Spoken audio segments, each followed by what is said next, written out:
Good afternoon. My name is Jaleese, and I will be your conference operator today. At this time, I would like to welcome everyone to the San Francisco Foundation Equity Strategy Announcement, a new focus on economic and racial inclusion in the Bay Area. All lines have been placed on mute to prevent any background noise. After the speaker's remarks, there will be a question-and-answer session. If you would like to ask a question during this time, simply press star followed by the number 1 on your telephone keypad. If you would like to withdraw your question, please press the pound key. Thank you. I will now like to turn the conference over to Fred Blackwell, Chief Executive Officer of the San Francisco Foundation. You may begin your conference, sir. All right, thank you. And good afternoon to everyone. I've got a running list up here around the folks who have called in and see some familiar names. So hello to you all, and also see a lot of folks who we have been working with for a long time. One, I just wanted to thank everybody for being on the call. Also express our appreciation for your patience while we have been trying to answer the question around how we can deepen our impact in the communities that we serve. From a logistical point of view, I'm here with Judith Bell, who's the Vice President of Programs here at the Foundation, as well as Eric Brown, who is our Vice President for Marketing and Communications. Just in terms of logistics and agenda for the meeting, I will start off with a warm-up to give you a sense of kind of where we've been and some of the stuff that we've been engaged in to get us to this point.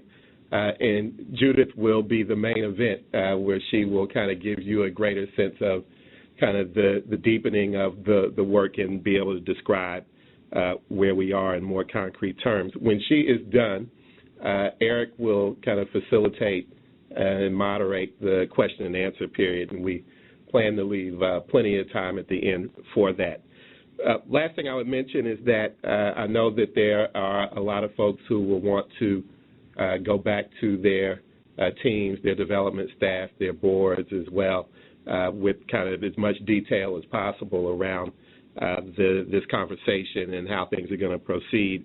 I will say in advance that this will feel like a higher level description of where we are, because that is what it is.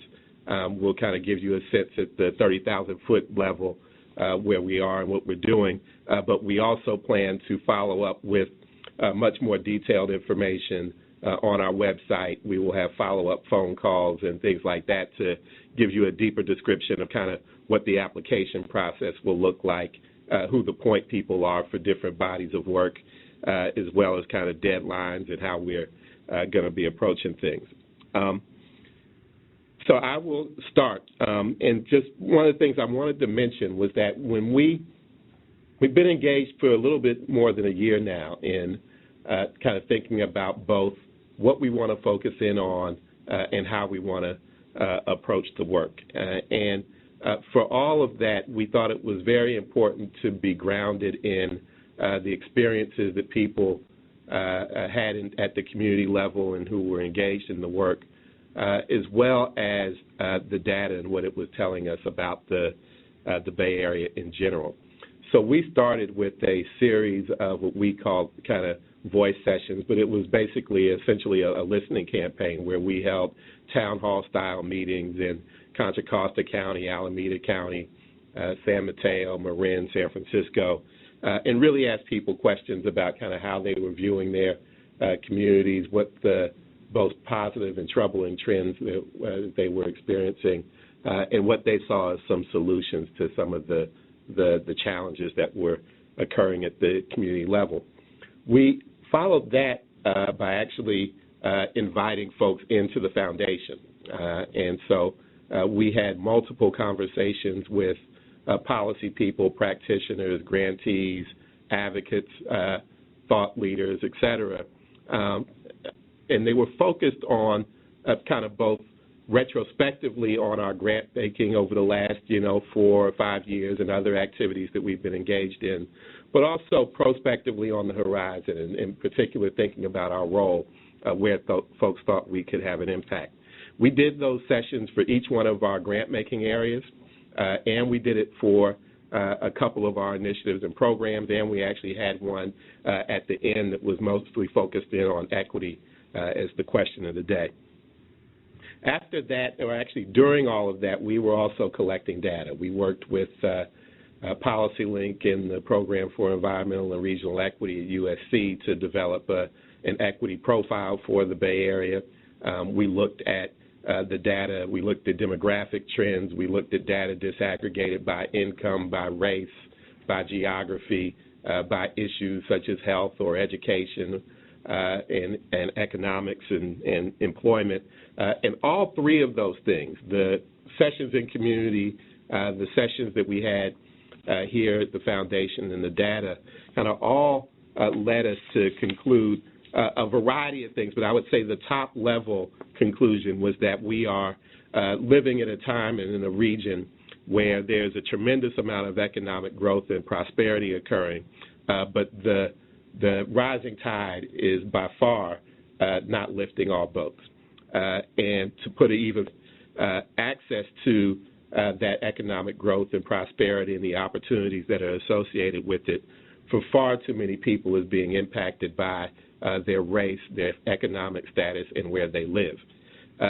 In response to that, we basically have been crafting a program that has as the North Star really trying to achieve a greater level of racial and economic inclusion and equity at a regional level of scale. And what Judith is going to talk about is what that looks like for us and the kind of conclusions that we've come to in terms of our activities. But before passing it on to her, there are really two things that I wanted to emphasize and have you think about as she speaks. One is that this, for us, will involve, as you'll hear soon, some pretty substantive changes to how we have embarked on the work, but we view it as a doubling down of who we are, really, rather than a pivot from who we have been. And what I mean by that is that, we have always had a geographic footprint here in the Bay Area that was regional in nature, Alameda and Contra Costa County in the East Bay and in the West Bay, Marin, San Francisco, and San Mateo. But what we seek to do with this is translate that into a regional agenda. The second thing I would mention on that part is that we have always considered ourselves a social justice-oriented philanthropic institution, and the focus in this more focused way or strategic way on race and income and geography and how that impacts opportunity, we see as a doubling down of that DNA and an important part of who we have always been. I also wanted to mention that we really view this in terms of complexity and scope and scale, this work, as totally a body of work that we can't accomplish or move the needle on by ourselves. And we think that calls on us to build on our role as a grant maker and as a service provider to donors to facilitate their philanthropy, but we also think it calls on us to take on a more visible and strategic civic leadership role around these issues. The thing that we think is important in this is that I wanted to highlight was that we'll be inviting donors to be co-investors, but also partners in this work. It means that we will be looking for opportunities to engage and encourage both our public sector and private sector partners to make decisions and investments that promote equity in the region. And it also means that we will be trying to do a better job of mining what we're learning through our work and sharing that with the field. And finally, really trying to use communications as a strategy to influence public opinion around these issues. And when we think it's appropriate, bring our own advocacy voice to some of the stuff that we think is important to advance equity in the region. And so, as you can tell, we've both been thinking about the what and the how. And with that, I will pass it to Judith, but I did want to mention one more thing, which is next week we will be doing a variety of things to make this information available to a broader constituency. We will be doing blog posts as well as press releases to the media and other things like that. But we wanted to spend some time today with the folks that we have been working with over the years to provide you with the kind of preview of this work before we unveil it to a broader audience. Terrific. Thank you, Fred, and thank you all again for joining us on this call and for being with us in this journey, both up until now and into the future. Fred talked quite a bit about how we had or how we have been out across the region listening and really trying to discern the essence of what we've heard both in the Voices session and the smaller consultations that we did with grantees and stakeholders and policymakers. As part of that, we heard a lot about the importance of our long-term commitment and our leadership, and we heard also about our grant making. And so just to start with that before I pivot into our work and our agenda, I just want to reflect back that what we heard as part of that was the need for us to provide multi-year grants and to think about the fact that to get to the kind of results we're seeking, it will take longer than 1 year at a time, to provide core support for institutions that really are key partners for us in this work, and that in the past our work and our grant making has tended to be siloed by our program areas, whether it's by education or the environment or health or community development or the arts, and that therefore it made it harder for efforts to be integrated, to go across disciplines, and then to reach the kinds of bigger outcomes at a population level of impact that are the kinds of outcomes we'll be seeking in the future.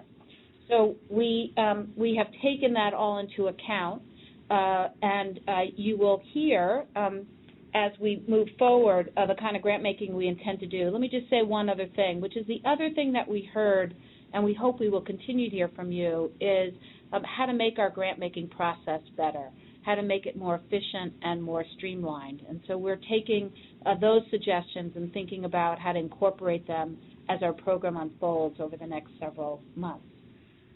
So as we are focusing our work on advancing racial and economic equity, and as we're thinking about how we will be partnering with grantees, we will take this feedback into account. So you can expect that we will be making larger grants over longer periods of time, that we will, in fact, be making core support grants as part of our work, that we will continue to have a competitive grant cycle that we expect will first begin in the fall, but that we will also have grants that will come more specifically tied to arenas of work as they unfold. And then finally, because the grants will be larger and over longer periods of time, we will need to reduce the total number of grants that we make. So an upside to all of this and a downside as well.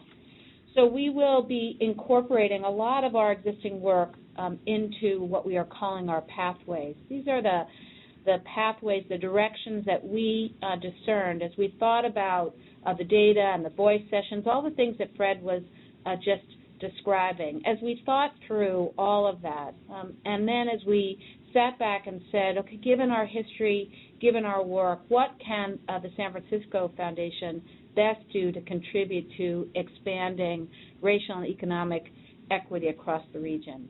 And it really is summarized into three major areas, three major pathways: people, place, and power. That by focusing on those three, people, place, and power, we really can advance racial and economic equity across the region. So in the future, our work will be organized along these three interrelated pathways, again, people, place, and power. And let me describe for you a little bit about how we see each of those unfolding. Let me start with place, because as the Community Foundation, we are committed to the region, and we are also committed to the individual communities that make up that region.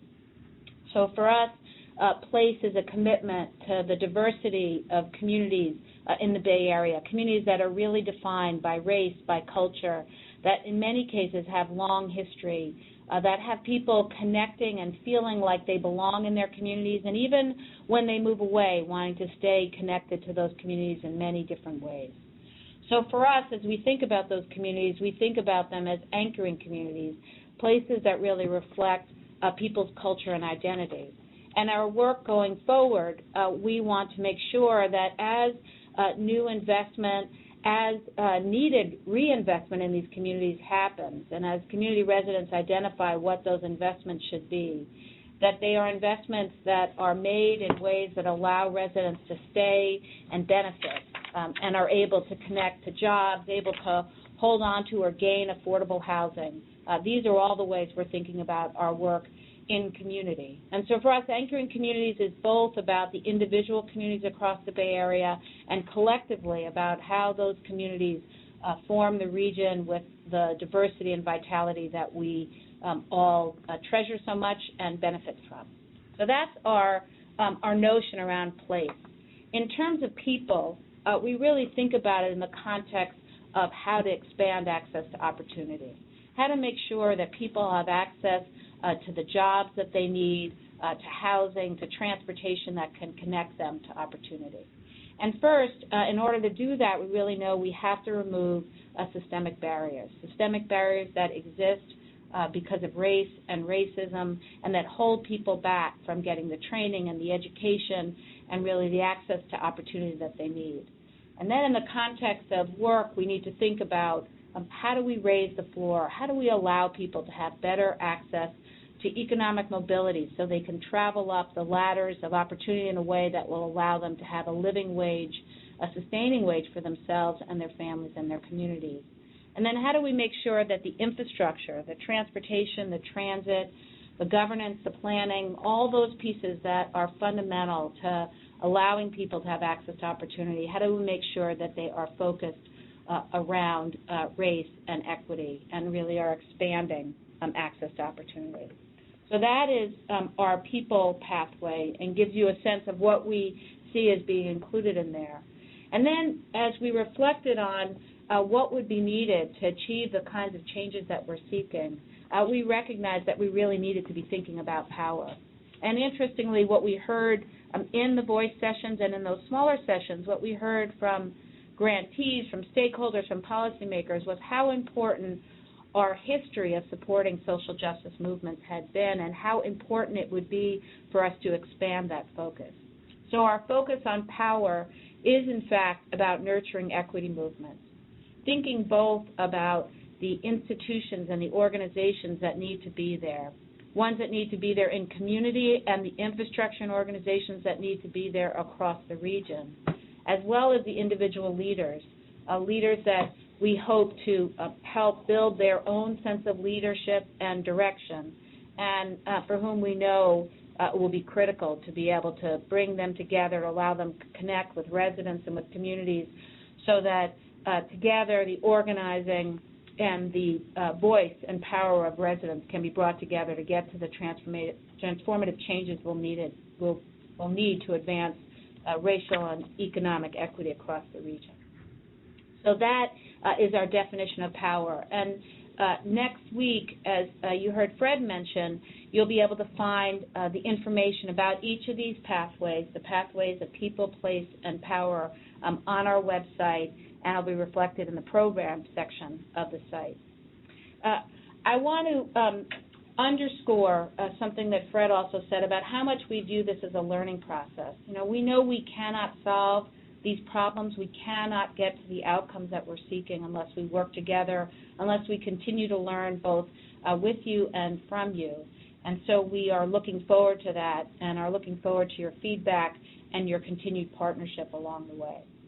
We will be reorganizing the program department to reflect those pathways of people, place, and power. And you will see that unfold on our website over the next several weeks. We will have another call at the end of the month when we'll be able to give you more details about the exact grant-making process that we'll be using going forward. But as I mentioned, we will have grant-making both associated with the pathways and more generally with an equity focus. It is our view that all of this really is both based on the moral imperative of equity and, moreover, for the region, the economic imperative of making sure that equity, that just and fair inclusion is a focus for the region and for all of us, so we can make sure that everyone can participate and prosper into the future. So with that, I know we'll have lots of questions, and I want to turn it over to Eric, who will be moderating this part of the call. Thank you very much, Judith. There are two ways that you can ask questions. We really do want to have an engaging conversation here and to give people the opportunity to find out more information from Fred and Judith. You can send an email to vpprograms@sff.org, and our operator, Jaleese, will tell you how you can raise your hand to ask a question over the phone. Certainly, Eric. In order to ask an audio question, please press star followed by the number 1 on your telephone keypad. Again, that's star followed by the number 1. We'll pause for just a moment to compile the Q&A roster. Great. So we've already been getting questions by email. So let me just start with one that just came in. And pretty simple question. Is the foundation trying to bring in new organizations, or is it just going to stay with the ones that it's already been funding under a new strategy? Sure, I'll take that one. The answer to that question is not an either or, but a both. I mean, one of the things that we heard loud and clear in our travels and conversations with folks is that an important part of our legacy was our availability and access for folks who have new ideas and new organizations to be able to provide seed support, and that's not a part of our legacy that we want to run away from. But at the same time, we know that many of the people on this call and others who we've been working with for a long time have deep expertise in each one of these areas that we're talking about, and we anticipate working with them as well. So this is an answer to that question, is that we anticipate working with both. Mm-hmm. Here's a question about, again, some existing work, the initiatives. How do they fit into the new strategy? So we've done a lot of thinking about our initiatives and want to be sure that the work and the initiatives is fully integrated into the pathways. And we think we will therefore get a lot more synergy, leverage, and frankly be able to move to the outcomes we're seeking by going through a process of integration. So for instance, Hope SF will be a part of our PLACE pathway. It is a very deep engagement in neighborhoods in San Francisco, and so it will become a part of our PLACE pathway. The Great Communities Collaborative, which is focused on affordable housing and transit-oriented development, will become a part of our People pathway, as will the Bay Area Workforce Collaborative. And so each of these will be integrated fully into the pathways. We'll also have our Faiths Initiative and our Koshland program as part of the Power pathway, allowing us to expand the impact and the connections that we can have to build power across the region. Thanks. We have a caller who is on the line. It looks like Kirsten Spalding, and we'll try to move you into the queue. Okay, I think you can go ahead and ask your question, please. Thank you so much. I'm interested in your view on coalition work and how it is you see coalitions, particularly in locals, working towards these strategies with you. So we will absolutely be supporting coalitions. We know that whether it's about organizing or whether it's about advocacy, that the power and voice of coalitions can make a huge impact.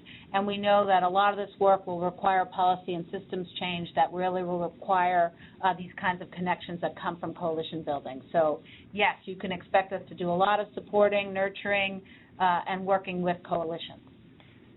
A question about advocacy. Are you open to funding state-level advocacy efforts that will advance the goals for the counties that are within the Foundation's funding region? I'll take that one. I'm sure Judith will want to weigh in as well. I think to the extent that state-level advocacy is going to have impact at the regional level, we totally anticipate and will be willing and open to supporting it. And for stuff that is particularly important or hitting the sweet spot around the equity agenda, we also anticipate that if it makes sense, we would, show up in Sacramento or weigh in on something with our own voice in addition to the voices of the grantees that we're supporting, with the caveat being we don't want to or anticipate doing things that grantees and partners are already engaged in and can do themselves. Let me just add an example. We've had this long-term commitment around the implementation of the state's objectives for greenhouse gas reduction. And tied to that have been resources connected with the State Sustainable Communities program. And that's a perfect example where we've been supporting state-level advocacy because it's directly connected to the outcomes we're seeking in the region. And in that example, also bringing in really additional resources that can help us advance and help communities move through the kinds of outcomes they're seeking, more affordable housing, et cetera. We just wanted to give you a reminder about how you can raise your hand to ask an audio question. Julisse, can you remind our listeners that one more time?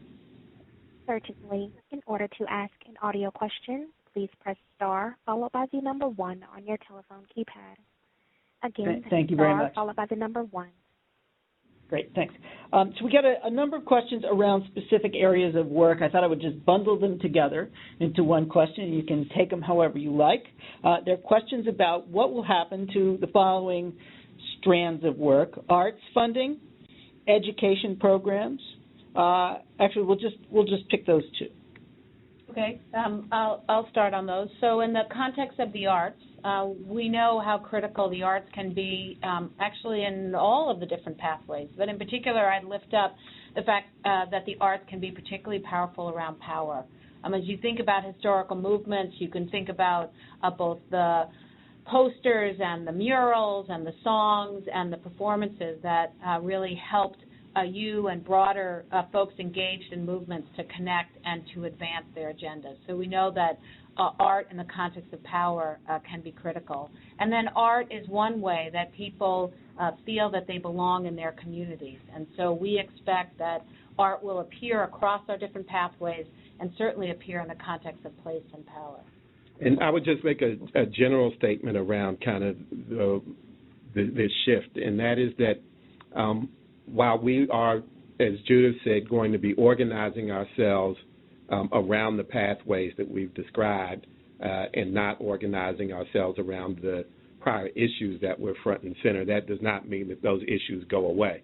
What it means is that we will be looking at each one of those kind of programmatic issues in ways that help us advance those pathways. We have a number of folks on the line. I just want you to be patient. We promise we'll get to you. We have the first call on the line is Pilar. You can go ahead with your question, please. Thank you. I have a follow-up question to the initial coalition question that was raised by Kristen. So do you guys envision the grant making, that the grant making will require teams or partnerships as part of requests for funding under the different pathways?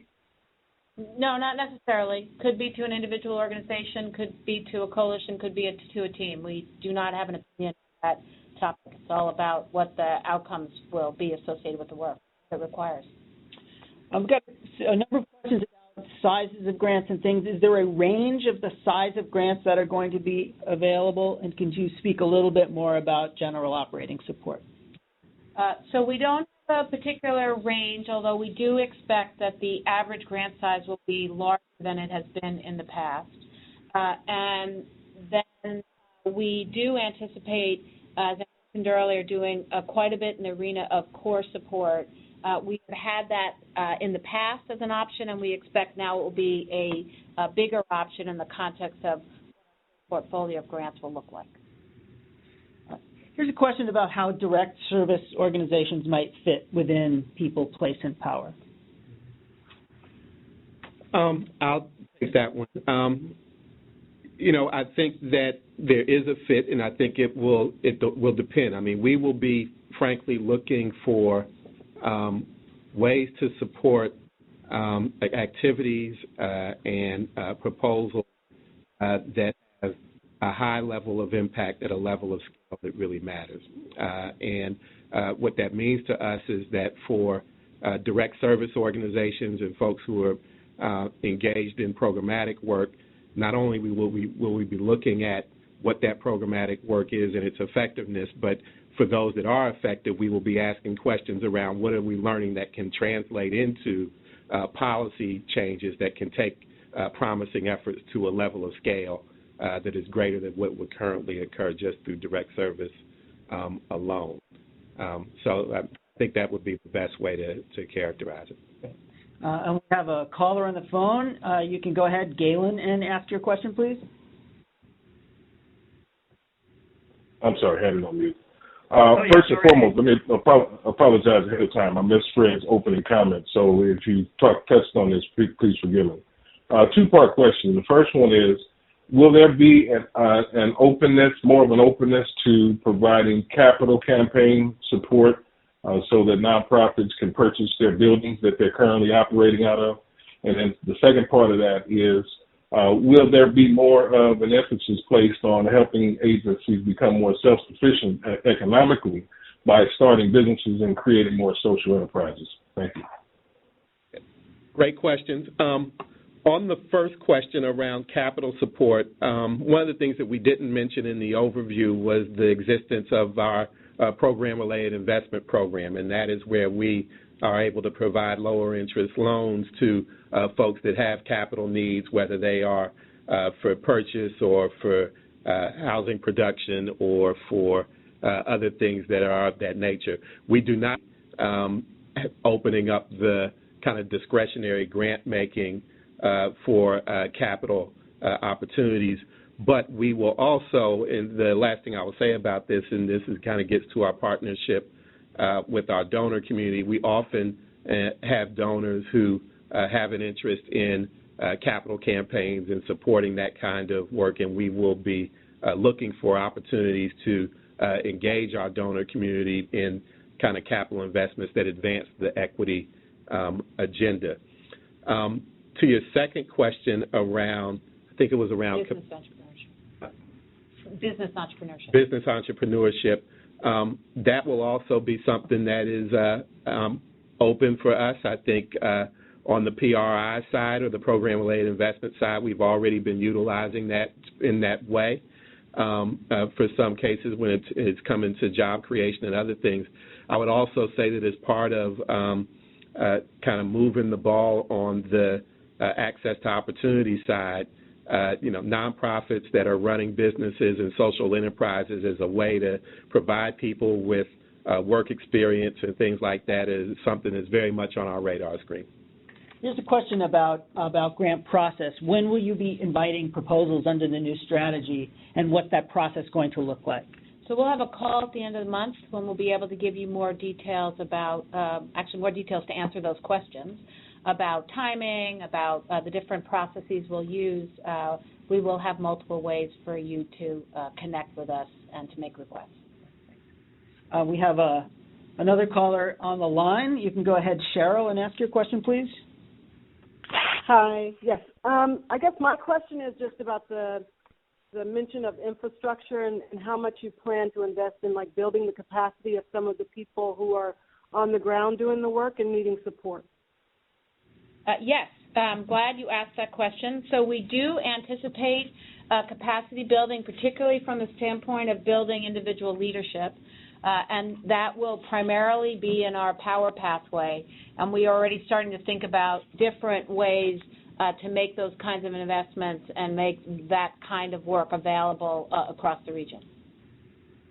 Here's another straightforward question. What projects won't you be funding anymore? We're not doing a past audit of what we've done and saying an organization or an effort is in or out. We're really doing it from this future focus of saying what outcomes are we seeking to advance economic and racial equity, and what's going to be required to get there. And so some of the work we've done in the past will clearly be included, and other parts of it won't be, but we're really taking a future view in terms of what we fund and what we won't. Here's one. Fred had spoken about the foundation's role as being more than a grant maker. Can he say a little bit more about what that could look like? Sure. As I said a little bit earlier, one of the things that we are crystal clear about is that what we are embarking on is not something that we can accomplish on our own. And one of the things that is unique about the San Francisco Foundation specifically, and I think community foundations as a group, is that we sit at the intersection of a whole lot of different traffic. In any given day, you will see nonprofit leaders walking through the doors here, faith leaders, neighborhood activists, donors, elected officials, business leaders. And one of the things that we really seek to do in terms of kind of bringing all that we can to this agenda is really exploiting that, using our relationships and using our influence to bring more people into the fold, working with usual and unusual suspects to come up with solutions to the problems that exist in terms of trying to achieve greater levels of equity. And, you know, as I said before, thinking about what we can do to influence public opinion around these issues, because we think that's important as well. Here's a question about measurement. Are there specific measures that you're going to be tracking so that you know that you're making an impact on equity? And the answer to that question is yes. And as we have thought about this work of increasing racial and economic equity, it's clear to us that the way we'll get to the big outcomes will be by working in partnerships. So we want to think about groups of people working together towards very specific outcomes. And so we anticipate thinking through the kinds of outcomes that we can reach at the kinds of scale that will matter across the region. Another question about partnership. Will you partner with other community foundations? Absolutely. This is partnerships with Silicon Valley, East Bay Community Foundation, Marin Community Foundations are relationships that are quite important to us. We partner with each of them on a variety of issues and initiatives today, and we anticipate doing that into the future. So I just want to remind folks one more time, if Jaleese can remind people how they can call in. Certainly. In order to ask an audio question, please press star followed by the number 1 on your telephone keypad. And if you want to send an email, you can email vpprograms@sff.org. Here's another one, again, about this working together. How are you going to, what are some of the ways that you're going to look to engage with other organizations around the power pathway? What are some of those specific approaches that you think you're going to work on? So we know that we will focus quite a bit around integrated voter engagement. How can we support organizations? How can we be supportive as an institution of bringing more people in as voters, whether it's new immigrants, whether it's people who just haven't signed up yet but could be engaged and excited by the possibilities? How can we increase that by tens of thousands across the region so it can make a difference in advancing our equity agenda? Great. Well, those are the questions that we have from the group, and so I guess we can just turn it back to Fred for some concluding remarks, but with also an understanding that we are here to be responsive to your questions and your thoughts. We just got one that came in. So before we go to Fred, we've just got one more question here. Will you partner with public-private collaboratives in the region? Absolutely. As I think I mentioned before, we think that the public sector and the private sector have quite important roles to play in helping us to get there. You know, the private sector decision-making around hiring, governance, supply chain are all, I think, important elements of the equity strategy, and thinking about how they interact as neighbors and in the communities where they're located is an important aspect of the place work. And, you know, frankly, I've said this before, I think as a group in a field, we're fooling ourselves if we think that we can make a dent on any of these issues without full engagement of the public sector, which is where the lion's share, the resources exist for the kinds of issues that we're working on. So absolutely. Great. Okay. Well, thanks very much for really great questions and comments, and obviously we are very eager to continue these kinds of conversations. So, Fred, would you like to just make some concluding remarks? Just briefly, I wanted to thank everybody again for being on the call and for your patience as we've gone through this process. We are, as you could probably tell, quite excited about where we are and looking forward to a deeper level of engagement with many of you. And, you know, we view this not only as as Judah said, moral and ethical imperative, but something that's important to engage in for the sustainability of the region itself. So for those reasons, we're very excited. Great. Thank you very much. Well, thanks, everybody, for joining today. That concludes this phone call, and we look forward to hearing from you soon. And thanks, Julisse, for your help. My pleasure. This does conclude today's conference call. You may now disconnect.